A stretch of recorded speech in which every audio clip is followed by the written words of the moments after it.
Child poverty may seem like a world away, but it's not. Census Bureau data casting a new light on one of Syracuse's toughest challenges. News Channel 9's Madison Moore shows us how deep-rooted this crisis is and introduces you to those at the forefront of making a change. Record crowds at the Dome, one of the biggest malls in America. Great barbecue. The Salt City is synonymous with so many things, but now it's landed at the top of a list no community wants to be on.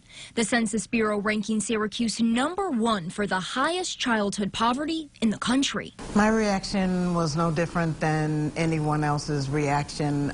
Syracuse is home. I love this place. I love its people. And I was like, here we go again. The latest data from the Census Bureau showing nearly half of kids under the age of 18 are living in poverty in Syracuse. That's close to 15,000 children.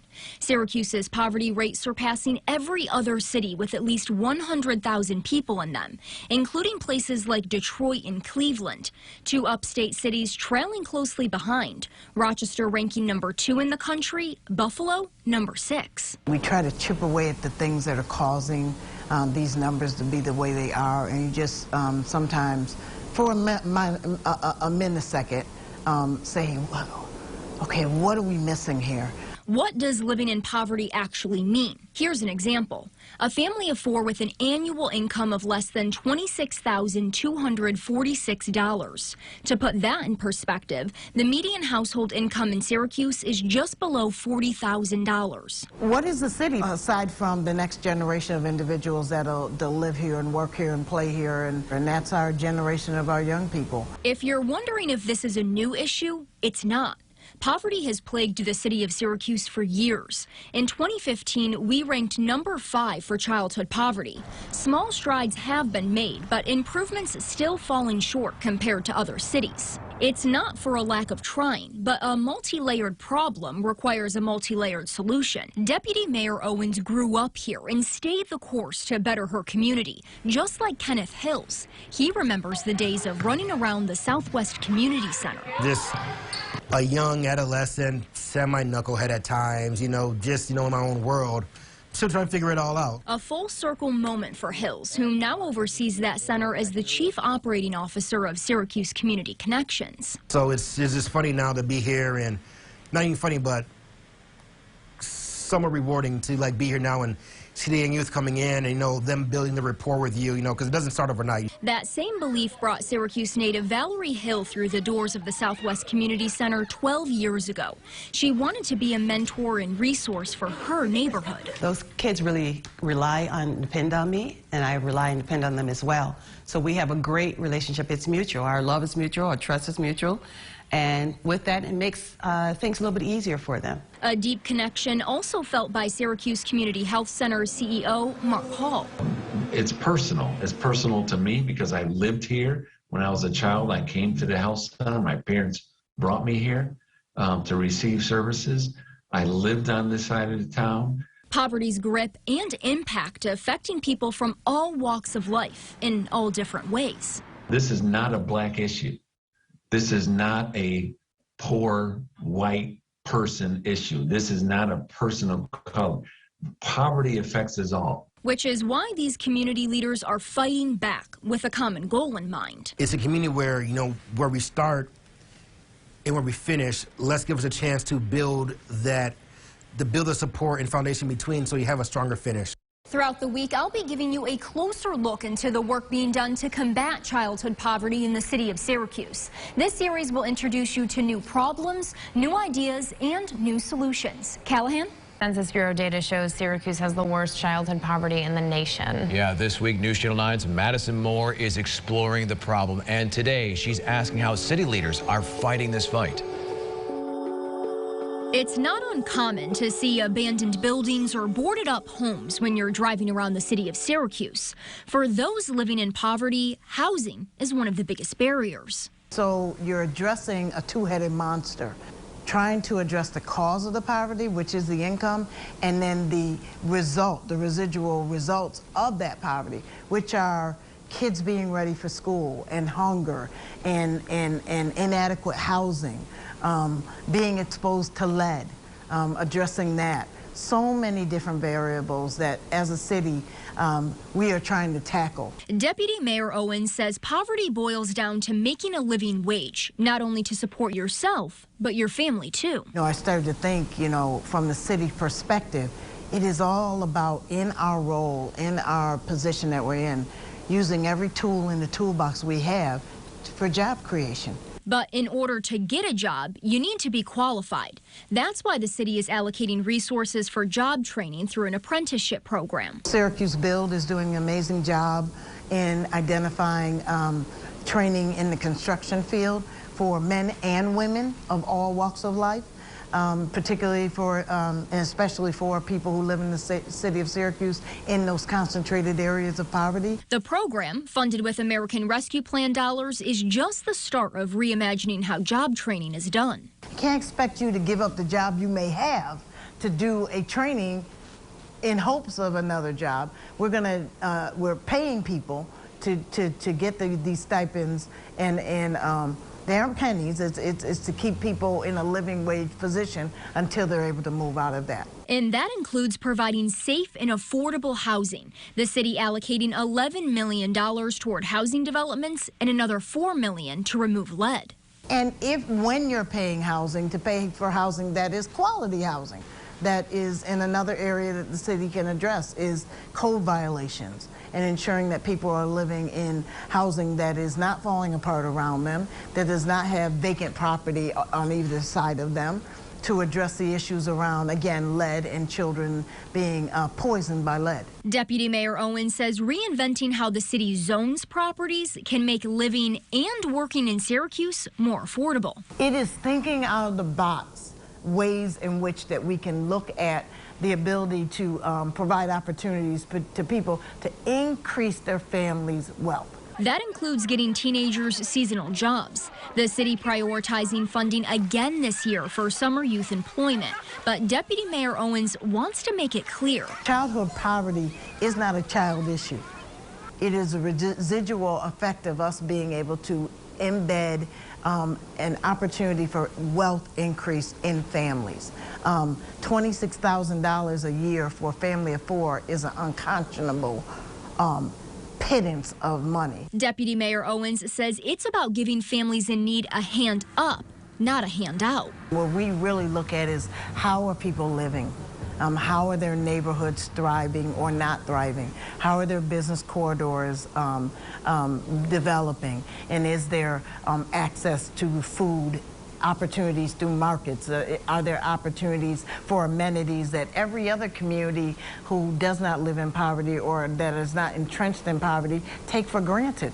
Access to jobs and housing are just 2 of the barriers people living in poverty face. Tonight, I'm digging deeper into more basic needs, often lacking in poverty-stricken communities. Madison Moore, News Channel 9. For those living in poverty, access to basic needs like food, health care, transportation is a daily struggle. After exploring how the city is helping to meet those needs through housing and job creation, tonight, Madison Moore is diving deeper into how local nonprofits are helping those living in poverty every day. For many of us, the biggest decision in the morning is what we'll have for breakfast. But for nearly half of Syracuse's kids, there may be no breakfast at all. Waking up and being hungry in the morning time is going to completely affect how you pay attention in school that morning. Hunger is just one piece of the puzzle the Southwest Community Center is trying to work through every day. One of the things is a hot meal, so we provide that every single day. Not just a hot meal, but also a snack if they want a snack. If it's a full day of here at the center, they will receive a breakfast, a lunch, a dinner, and a snack. So they're not going home hungry. Their full-service kitchen is dishing out tons of nutritional meals for kids before programming starts for the day. It's not just, peanut butter and jelly, not just hot dogs, but you get a real meal, you get vegetables, so you're getting a quality meal and a healthy meal. not just cookies, snacks, and cakes. Save Rochester is a nonprofit fighting hunger in a community just down the thruway. Rochester only 0.2% lower than Syracuse for the highest childhood poverty in the nation. Number 1 and 2 in the entire nation. It speaks volumes. It shakes me, at my core. It's just this visceral reaction to want to do something, to want to act. That passion to serve is what ignited Johnson to create Save Rochester. He's not only serving his community, but ours too. He and volunteers just teamed up with Cafe Sankofa to feed hungry neighbors on Syracuse's south side. I kid you not, it was just like being in another space, different people, same problems. Nutritious, quality food is necessary for a long, healthy life, but so is access to health care. It's a basic need so many take for granted, and it's one that becomes difficult for those living in poverty to come by, which is the mission of the Syracuse Community Health Center, to serve the underserved. Folks here deserve quality health care in a quality setting. And that's what we want to do, and especially the children that didn't ask to be here, that had no choice when it came to where they live and where they go to school, where they worship, where they play. Care at the Syracuse Community Health Center is free for those who qualify, but receiving those services often comes with a dose of judgment from the community. The zip codes are primarily African American, Hispanic neighborhoods that are primarily associated with lower income, violence. And so the stigma around the health centers, not just Syracuse Community Health Center, but health centers in general, is that you serve the people that nobody else wants to see. Which means the Syracuse Community Health Center has to work even harder to break down barriers and encourage people to use their services. When you have parents that, for whatever reason, don't take the steps to bring their children to the health center, it just made sense to have the health centers where the children are and where the need is. That's why they created school-based health clinics over 20 years ago, now serving 8 different schools in the Syracuse City School District, bringing doctors, dentists, and mental health professionals through school doors each and every day. So this is just another avenue for the health center to really bring the services to where the need is. And so children that are attending any of the 8 schools, they basically have to just sign up. The Syracuse Community Health Center always going the extra mile to provide for its neighbors, no matter the circumstance. How can we embrace you to come to our center where you'll be treated with respect and dignity and love? Being a catalyst for change is at the core of all of these organizations' missions. However, each one experiences its own challenges. Coming up tomorrow on City in Crisis, Combating Child Poverty, I'll explore what those barriers are and how these organizations are working to tear them down. Christy? Good evening, everyone. I'm Christy Casciano. And I'm Andrew Donovan in for Jeff. There are many barriers for children living in poverty in the city of Syracuse. And as gun violence involving children seems to be rising, more impoverished neighborhoods deal with that impact. News Channel 9's Madison Moore is learning how some organizations are navigating the aftermath. Playdates with friends, after-school programs, finishing up homework. That may be on your child's after-school to-do list, but for some kids living in the city of Syracuse, it's gun violence, oftentimes at no fault of their own. When there's violence in neighborhoods, that's traumatic for 5- and 6-year-old children to know that their brother or sister or someone, a cousin, a relative got shot, or that a friend of theirs was shot, or that there were gunshots last night or this morning. Gun violence, specifically youth gun violence, has been getting worse in the city of Syracuse. Since 2016, 34 kids aged 17 or younger were suspects in a homicide, 23 of them at the mercy of guns.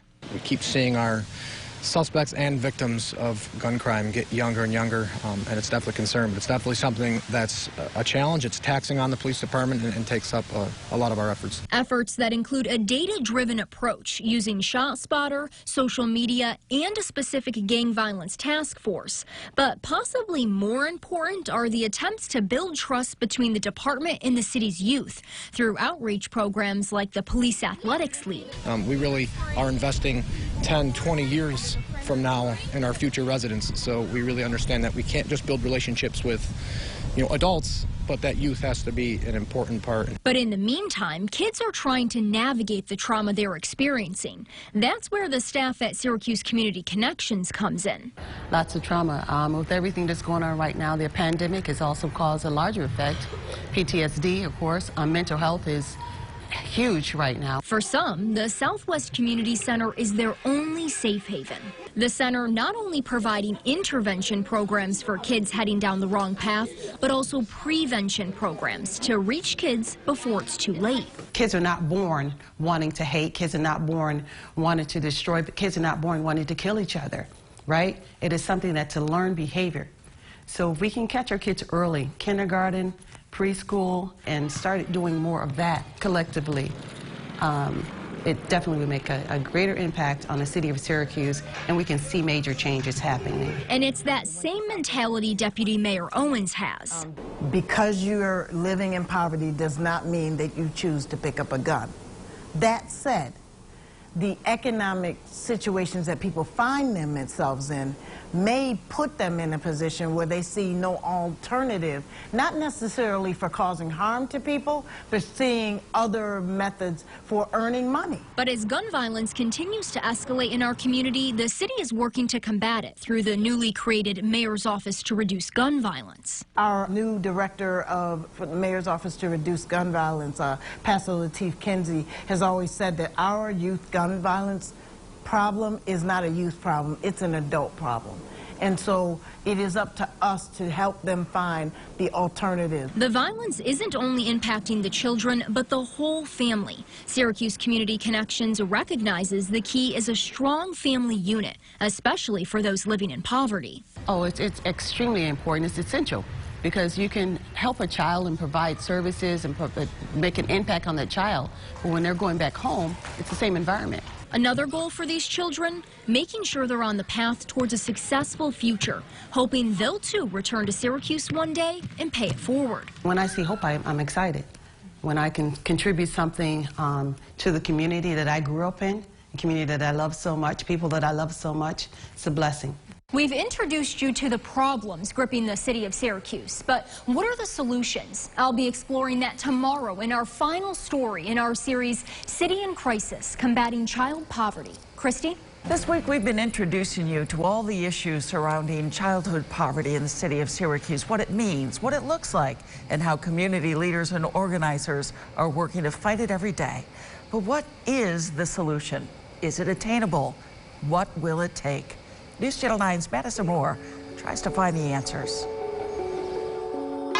When Anithra Bivens and her 7 kids hopped on a bus from Alabama heading to Syracuse, she felt lost. I was by myself, just me and my babies on the bus by ourselves. Scared, nervous, lonely, scared. The Bivens were entrenched in poverty when they first arrived in the Salt City, homeless with no money and no place to go, until her kids met their physical education teacher at Dr. King Elementary School. I noticed they're really well behaved, but they have something that is distressful about them. When Coach Eck learned the family was staying at a homeless shelter, she knew she needed to help, and she did. In a big way. Coach said, well, Nene, what would you say if I tell you that me and my husband went out and got this house for your kids? Whew. I almost fainted, trying not to fall back now, but I almost fainted. I'm up past out. It was amazing. Coach X said it was a calling from God, feeling the need to do more for those around her. So I hope that other people feel empowered, like maybe I can do this. And if it's not buy a house, maybe it is help someone get an apartment and work on the logistics of financially stabilizing somebody to get on their feet again. This is not a here, have this gift and walk away. This is a lifelong partnership. It feels like family. This is love that me and my kids never had, that we always needed. This is just one example of what paying it forward can do for someone living in poverty. And it's this mindset of helping your fellow neighbor, friend, or even a total stranger that Syracuse community leaders say is necessary to end the crisis. It's not going to take a rocket scientist for us to reduce that number that we have, the poverty that we have in Syracuse. What it's going to take is some good strategic planning and a different approach. That includes properly allocating resources to organizations on the ground doing the work. Funds Hill says are hard to come by. We get funding for a project and we work on it, and next thing you know, the funding is cut and we don't have it anymore. So it's hard to continue what we started without the funding, right? It's a responsibility Deputy Mayor Owens has to make sure these resources are being used to their fullest potential. It is about providing the supports that every family who has children need. The hope is to come together across platforms and work together to find a solution. For people like Kenneth and Valerie, the Southwest Community Center is a good place to start. This place is so enriched with knowledge, resources, with love, that it's a beacon in the community. That's exactly the way that I see it. It's a lifelong commitment Syracuse Community Health Center CEO Mark Hall has made too. If I didn't believe in what the mission of the health center was, and that we can make a difference in the lives of everyday people and children, I wouldn't be here. We have our task in front of us, and I seriously believe that it's a mountain that can be overcome. And it's one that becomes easier to climb when you're fighting the fight together, leaning on those not just in Syracuse, but neighboring cities too. It's one thing if you didn't know, but when so many people are spreading awareness about Syracuse and Rochester being #1 and #2 for poverty in the nation, that has to kind of raise red flags in your own moral compass, and it has to spark you to act. Action we all need to take to spark real change. Syracuse, we are a resilient people. We're the salt city and we're the salt of the earth people. Don't let the numbers get us down. Continue to do what we do. We take on challenge all the time. Let's continue to take this one on because our next generation is counting on us to do it.